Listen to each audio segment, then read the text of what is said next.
Any connection that Ruby has found between Teledahn and the city is largely speculative. But if you think her notions sound a bit crazy, Madge's interpretations of them will only make you dizzier.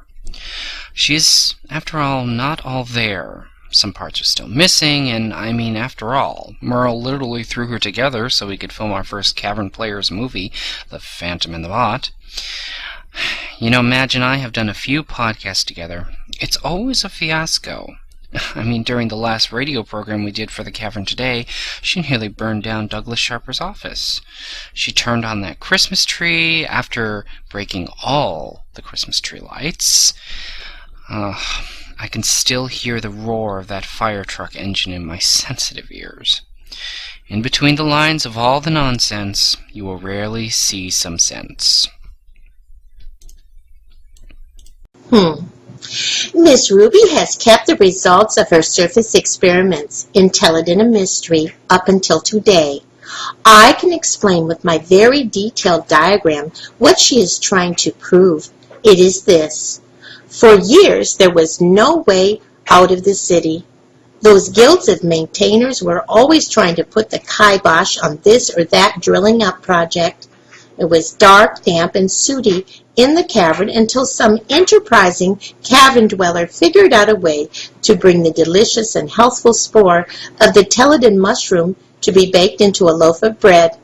The issue, transportation. How do you get those crates of spores into the city without linking them?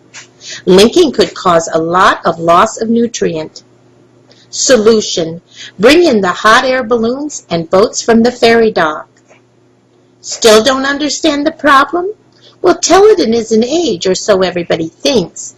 If it is an age, how do you get the food to the cavern dweller? There's no indication that visitors came to Teledahn because it was lined with those nice French cafes. It looks like a penal colony to me. A place where some species, Homo sapien or otherwise, are forced to do a lot of toiling and just a bit of fishing. There's some evidence that the Dunny ate meat roll-ups. Did they get the bread to fill the meat from Teledahn? Well, where did they get the meat? Oops, don't want to go there. There's enough talk about all those bad things that happen to the barrow. Ways to eat them will only cause mass hysteria. My map proves there was plenty of water and skyway to transport the meal reaped in Teledahn. Some got dropped off in Aguera, and some went on to Irkana to bake in the ovens between pellet bakings. The pellets full of some unknown substance left a residue in the drums. No wonder the bread and tasty treats baked over there were so delicious and so dangerous. There was some explosions going on over there every few minutes. Lighting the lake is a diversion. A diversion for what reason is what Ruby is trying to find out. What she found out about Teledahn is one of those lucky happenstances. Do I believe in Ruby's theory that it's not an age and instead a farm? I don't, but nuttier discoveries go on all the time around here. Once there was an election to determine who could control the media. I got into a lot of trouble when I tried to run for office of liaison officer. Now that was a nutty idea, that election. When it was all over, the elected liaisons had nothing to do but escort people in and out of the community room. A nutty idea until you think about it. Most elected officials have nothing to do but escort people in and out of community rooms. Because I was so involved with hedge funds and day trading, I didn't get into the cavern until 2007. Several hundred explorers, some diehard, were squatting on the DRC property, demanding this right or that, this story or their own be permitted to be told. In all the hoopla and hubbub, I was able to wander about without notice. Only a few of those intrepid reporters from that wackier-than-usual CCN group were interested in what I was doing with algae, pellets, baked treats, tea, and lake water. My real purpose was to get close to the accident victims so I could take a tissue sample from their heads and a few other explorers. I wanted to pull out just a hair or two. In the meantime, I kept looking for a gentleman thought long ago to disappear in an untimely and unlikely accident, John Fighting Branch Lofton.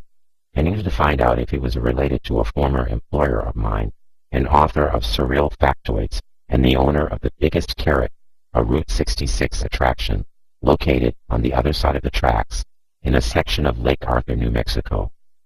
It is said his big carrot attraction, a gas station and a coffee shop that specialize in teas, comes and goes. Not too much of a surprise, since it is north of the Loftus discovery known as the Dutton Cavern, and south of Roswell, a village well known for its flights of fancy. When I couldn't find any paperwork that identified Lofton, I started looking for Doug Sharper. I knew that he fixed the linking book to Teledahn. If I could find out what he did to make it work without giving away its complexity and difference to other linking books in the cavern, I could make a trade with Ruby for information she was gathering on the many explorers she'd been watching since the fall of 2003. She was a virtual gold mine of gossip. I would have to hack through what she made up and what she knew, but it was a beginning.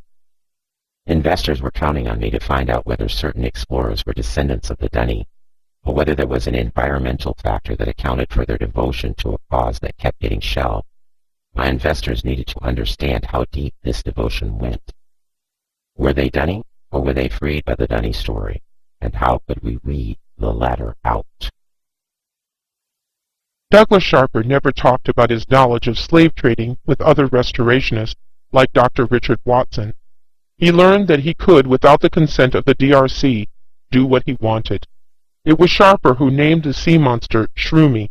Certain acts of insubordination are supported and noted in his journal entries. When I arrived in the cavern in the fall of 2003, I was like every other explorer. I wanted to see more and more of what there was to see in the full light of day. Art exhibits on the plaza, circus performances in the city streets, hoods full of personal artifacts, or so I thought. By the spring of 2007, I wasn't so sure. To change the way the cavern looked in any way is to change the story for all time, when all explorers should be able to see artifacts in their original fossil and decaying splendor. In the midst of filming this documentary, I could hear pellets being dropped into the lake water. Boom, boom, fizzle, boom. The lake is beginning to light the cavern. The light is nice, provided it isn't overrated. There is so much to be left and dug out of the dark. The truth of a man is found in the darkness beneath the surface. Some light might reveal only what some men want to be seen. Book 9, Entry 221, Item 24.